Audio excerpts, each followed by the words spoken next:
Man, this game sucks. All you do is ride horses for 2 hours. What do you want to do then? I don't know. How about that PlayStation over there? Oh, that old thing? I don't think it even works anymore. Come on, let's find something else.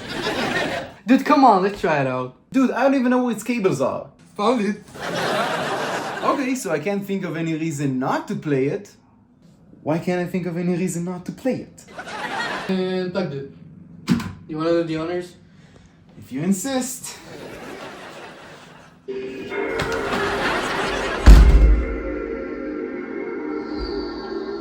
Is it over yet?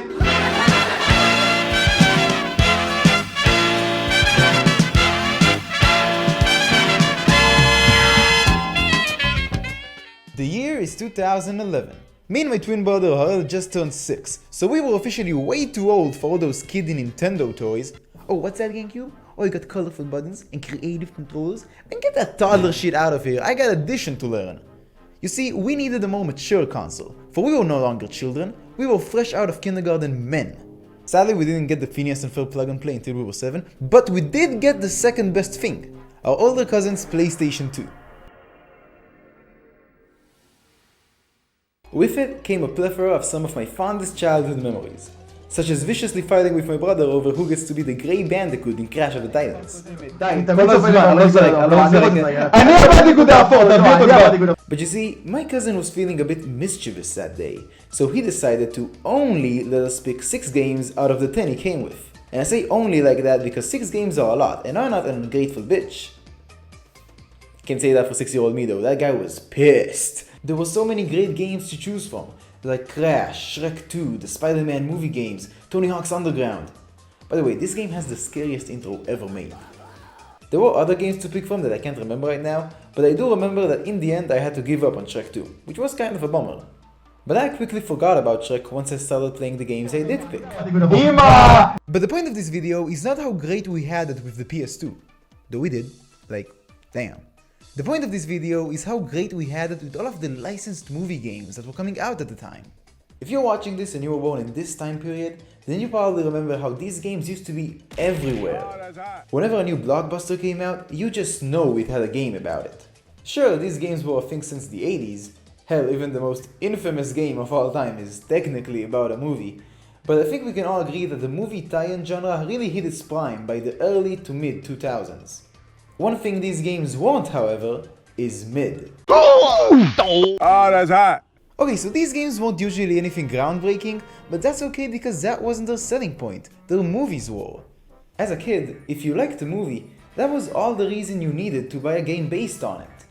Unfortunately, as the years went by, these games pretty much went extinct, and I never really understood why. It's not like movies stopped being good, though they are trying. If anything, movies these days are way more gamifiable than ever before. Like, the most oversaturated genre of movies today is such an easy fit for these games that I can't believe no one is making them right now. I want to fight the Vulture on my PlayStation. Wait, we have that. I want a game that lets me fly around as Iron Man. Wait, we have that. And I'm sure some people want to play as The Rock's Black Adam. And I'm sure some people need medical assistance. So in this video, I want to see just what happened to movie tie-in games over the years, and also take a walk down memory lane by sharing my experiences with these games as I grew up. And we're starting off strong with...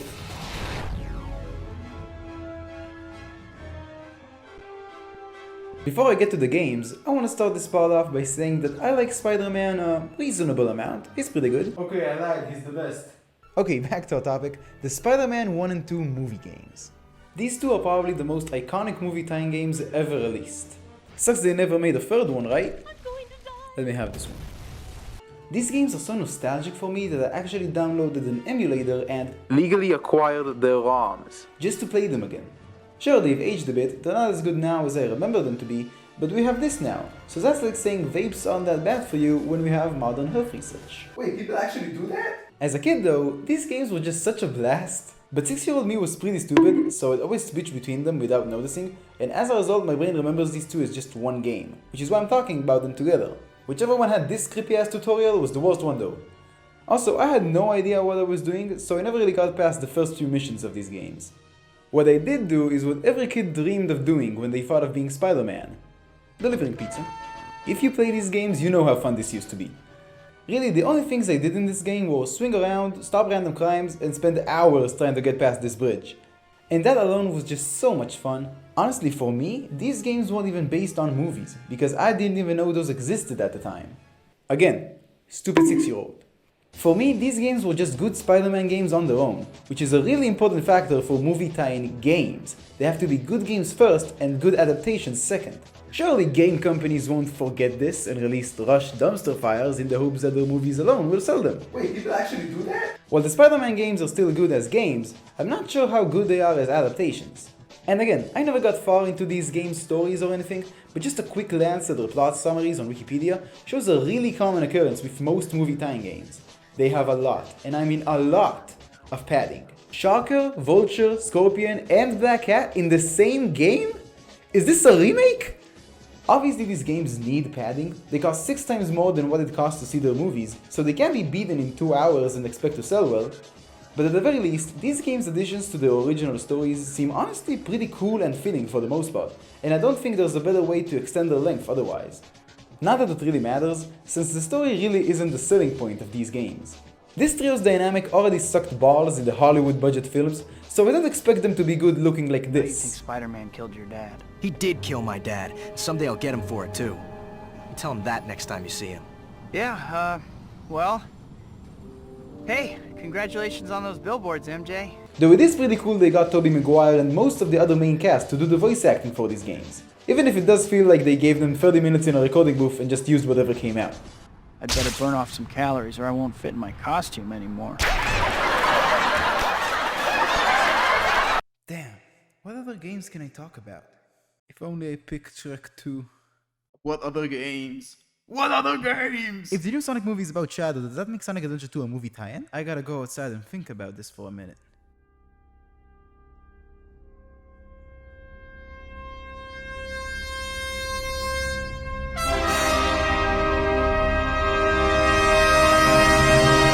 The Cars movie game is also one of the games I got with my PlayStation, and if you haven't noticed, I'm trying to fit my apparel to the games I'm talking about. Sadly, I didn't have any Lightning McQueen clothing that I could afford, but I did have his cousins. His name is Thunder Burger King. He's lesser known. As with the Spider-Man games, I didn't watch the movie before playing this game, but that didn't stop me from having a lot of fun with it, even if I was mostly just driving around aimlessly. I did play it much less than Spider-Man, but don't think it was for lack of interest. Oh no, it was because of this godforsaken section! In this mission, you're supposed to wake up the small tractors on the field without being noticed by the big tractor, which tries to hunt you down. I didn't understand a single bit of what I was supposed to do here, so I resorted to my tried and true method of just driving around. Do you see where I'm going with this? Jesus Christ! This mission scarred me and my brother so much that we could only try it once at a time before having to put the game down and relax. And our way of relaxing was mostly playing Crash, so... Eventually we caught on to what the objective was, but we were still way too scared to actually beat this mission. So that's as far as my experience with cars goes. The main reason I even brought this game up was to see if other people were as scared shitless from this mission as me and my brother were. I didn't play this game enough to judge it as a movie time game, or even just a regular game for that matter, but after looking at it briefly for this video, it looks pretty good. It clearly has a lot of the charm that the original movie had, its art style is honestly pretty good, it holds up even today, and its story does something really cool which I don't recall any other movie tie-in game doing. Granted, I did only play like 7 of them. Instead of being a loose adaptation of the original movie, this game acts as a follow-up to it. It's obviously not a full-blown sequel, there's not much of a point in that. Instead, it's kind of like a day in the life of Lightning McQueen, right after the credits roll on the first movie. You interact with all of the characters from the first movie, but in new ways, and that's a really special and endearing way to make the players feel like they're experiencing more of the original movie while not completely changing its plot. Also, I'm just a sucker for stories that take place right after the end of the previous entry in the series, or right before the start of the following entry for that matter. Holy shit, imagine a Rogue One game. The only weird thing about this game's story is how it doesn't address McQueen's grooming allegations. What's up with that? They said they were 18. That's the truth. Who the fuck is 18 in the 7th grade? See you in court. While both Cars and the Spider-Man games are pretty good on their own, I still wouldn't call them proper adaptations of their movies. Cars is basically another epilogue to the original movie, and Spider-Man 1 and 2 feel more like if their movies were just games from the get-go. We have still yet to cover a game that really adapts its movie story, while having just enough well-implemented additions to justify it being a full-price game. Fortunately, my most beloved movie tie-in game does just that. I am of course talking about the most timeless, the most beautifully crafted movie tie-in game ever made, Finding Nemo. Okay, I'm talking about SpongeBob, but I did have this game. Sit your Pixar ass down, bitch! The SpongeBob SquarePants movie game is easily my most played and my most beloved movie tie-in game. My big brother had it on his GameCube, and me and Harel just couldn't get enough of it. Keep in mind, my big brother had some all-time classics like Super Smash Bros. Melee, Kirby Air Ride, the Sonic Adventure games, fucking Jimmy Neutron, and yet SpongeBob is still one of the games I remember playing the most as a kid. Not that I had much of a choice, because me and Harel were absolutely destroying these discs like we were getting paid. 2 full drawers of GameCube games, and not a single one of them works, except Luigi's Mansion. I have newfound respect for my brother, because how the fuck am I still alive? The SpongeBob movie game is one of the only games I remember actually finishing when I was a kid. It was so good and simple that I was actually smart enough to beat it. You have no idea how much this says about the game. But that's not to say I was actually smart or that I completely understood what I was doing. Hey, whoa! I still restarted this game like 15 times before I beat it, so that's why I remember this level better than I remember the entire 11th grade. This game was so charming and so full with content to the point where it basically took every scene from the movie and made it better. Take the opening level for example. It could have easily just made you drive to the Krusty Krab like in the movie, but instead it takes you through this really fun level that works incredibly well as both a part of a game and as an adaptation. As part of a game, this level shows you the controls, how the game works with its collectibles and its level system, and it's overall a very nice showing of the game's charm. As an adaptation, this level takes the original scene's feelings of hurry and excitement and presents them in a fresh new way that translates much better into something you actively play through. And I know this sounds like I'm going way too deep here, this is just a SpongeBob game after all, but when something feels so simple and as if not a lot of thought went into it, that usually means the opposite. And I just appreciate stuff like that, you know, I kinda like these games. These kinds of additions are what the SpongeBob movie game does best. It still feels like you're seeing the movie again as you're actively playing through all of your favorite moments, but it also feels like something new, something fresh, and that's how you stay excited even though you know everything that's about to happen. The game so faithfully adapts the original story that even when it does deviate from it for the sake of gameplay, it's done so tastefully that you never feel like you're not getting what you expected. Instead you go, holy shit, I can go through Plankton's Bikini Bottom, this game rules! The changes that this game undeniably handles best are its bosses. It mostly avoids adding fights that didn't happen in the original, and instead it takes every scene from the movie that you'd expect to be a boss and makes it a boss. And again, it does it so well. Take this eldritch horror thingy? Jesus Christ, how is this in a kid's movie? Instead of immediately getting in the car and driving away from it, SpongeBob actually gets captured by it, so Patrick has to save him first. Also, I just realized that this further serves the point of their journey, that they're not just kids, and oh my god, how is this adaptation so good? What I'm getting at here is that most of my favorite additions from this game are very much in the same spirit of how the additions in Cars felt. By that I mean that there are additions in parts of the story that we weren't shown or told about. Like how you have an entire level where Patrick has to find SpongeBob in the bar, while the movie immediately jumps from them getting shit-faced to them being kicked out the morning after. It didn't happen like that in the movie, but it could have, and it's so fun, come on. Or how instead of David Hasselhoff launching you straight into the final boss fight, the game puts you in the middle of Plankton's Bikini Bottom.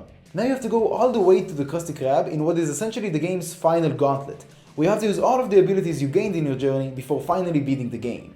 This specific part does kind of eliminate the sheer coolness of launching straight into Neptune's rays and saving Mr. Krabs in the nick of time, but what we got is still pretty good, and the game needed to be a bit longer, I guess.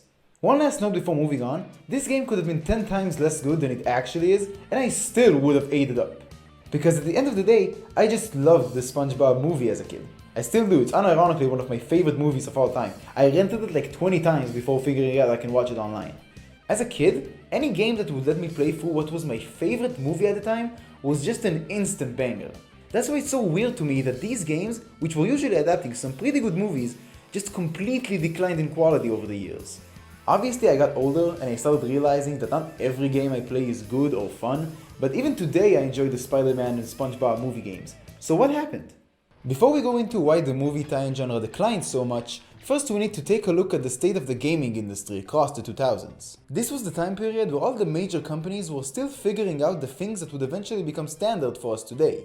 Stuff like 3D gaming, online multiplayer DLCs, or my personal favorite, how to rip off Nintendo's hot new gimmick. You'd think they'd stop after the Wii. Why didn't they stop after the Wii?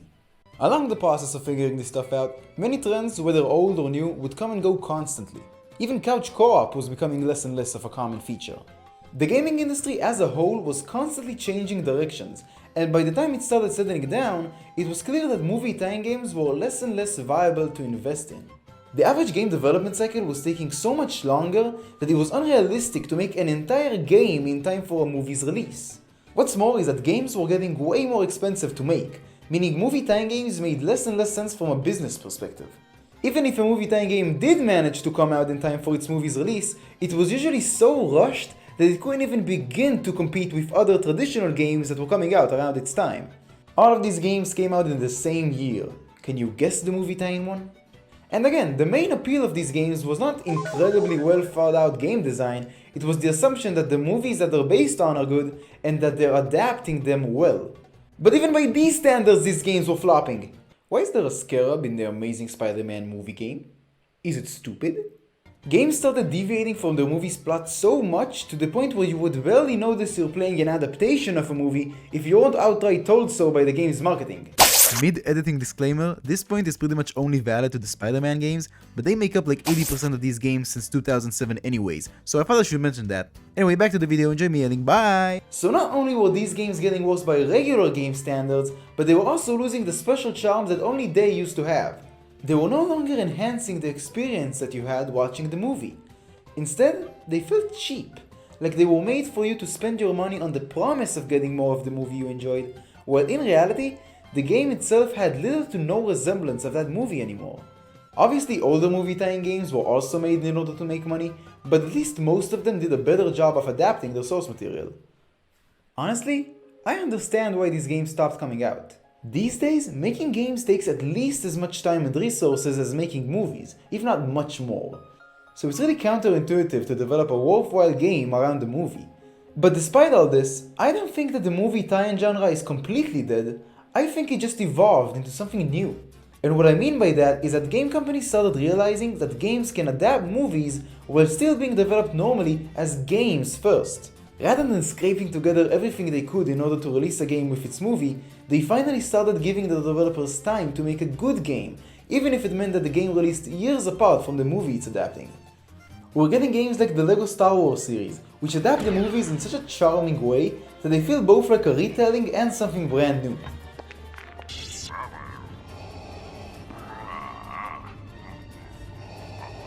While I really miss the peak of this genre, it's really just not needed anymore, especially today. These days, the need to strictly adapt an already existing story is becoming less of a guideline and more of a limitation really. Back when games used to be about 1 to 3 hours longer than the average movie, it felt natural to just take a 2-hour-long movie and expand it into a short 3 to 5 hour game. But today, games are so much longer on average, and there's really no fun way to stretch a 2-hour movie into a 10+ hour long game. I did not expect to be coming to these conclusions when I first started making this video. I came in fully expecting this video to end like, past good, today kinda less. But now I realize that movie tie-in games were only good under the circumstances that were present in their time. These circumstances drastically changed over time, and so the genre naturally changed as well. And I don't think that's bad, I actually think it's the best we can get. And it's certainly better than what we were getting toward the end of the genre's era. Can old school movie tie-in games make a comeback? Probably not, but even so, what we have now is pretty good. So I guess that really the main point of this video is that I just miss my PS2 era. You know what? I think I might just boot it up again, for all time's sake.